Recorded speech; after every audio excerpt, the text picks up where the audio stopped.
Sometimes I get so lost in thoughts about, what I should have done or what might happen that I completely forget to just, like, be here, in the moment. Oh, I totally get it. It's like our minds are hardwired to dwell on the past or worry about the future.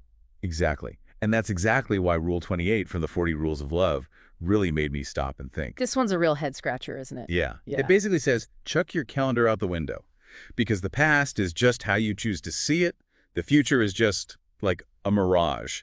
And the only way to find true enlightenment, and I'm quoting here, is to exist fully in the present moment. Wow. That's a pretty powerful statement. Where do we even begin with that? Right.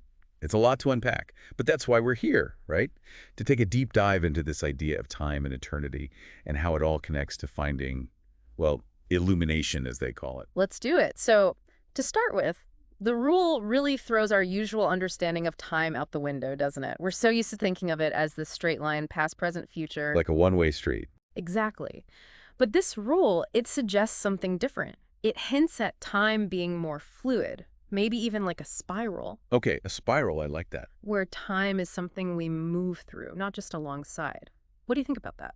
It's like we're saying the way we normally think about time is just like a self-imposed limitation or something. Right. And this idea of eternity not being infinite time, but rather a state of timelessness, that's where it gets really interesting. Yeah, that part totally blew my mind. Because what does that even mean, to experience life outside of time? Right. It's deep. But I think the rule gives us a clue when it connects this idea of timelessness to achieving eternal illumination. So it's saying that when we're hung up on past regrets or stressing about things that haven't even happened yet, we're essentially blocking ourselves from experiencing that state of timeless eternity. Exactly. And that's how we prevent ourselves from reaching that place of true illumination, that deeper understanding. It's like we're so busy looking behind us or ahead of us that we miss the beauty and potential of right here, right now. Like this present moment is where that timeless experience actually exists. Right. It's about being fully present in this moment. And the rule explicitly says that this present moment awareness is how we reach this eternal illumination. Okay, starting to see the connection, but how do we actually do that?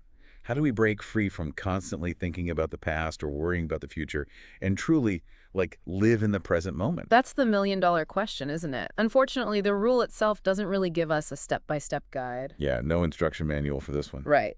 But just by bringing it to our attention, by making us aware of how much mental energy we spend outside of the present moment, it gives us a starting point. So just noticing when we're stuck in thoughts about the past or the future, that's the first step.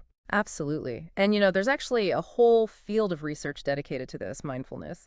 Studies show that practicing present moment awareness, even for a few minutes a day, can help with all sorts of things like reducing anxiety, improving focus, even helping us manage our emotions better. That reminds me of a time when well, it's not really important, but the point is, it's amazing how something as simple as shifting our focus can have a big impact on our lives.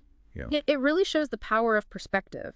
And there are many practices that can help us strengthen that present moment awareness, like meditation, for example. Meditation, okay. It encourages us to simply observe our thoughts without judging them, noticing when our minds wander to the past or future, and then gently guiding our attention back to the present. So it's like we're training our minds to be more present.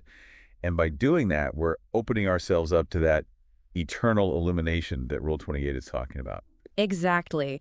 And while the meaning of illumination might be different depending on who you ask or what you believe, it often points to a state of clarity, of deep inner peace. And these are qualities that often blossom when we're truly present. Wow. This whole conversation is giving me a lot to think about. It's like we spend our lives searching for some kind of enlightenment, looking for answers in the past or hoping to find them in the future when it's been right here with us all along.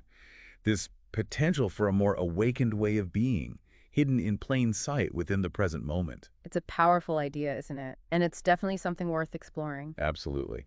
Well, on that note, why don't we all take a moment to be fully present, just for a little bit? I love that idea. Let's just be here right now, see what we discover.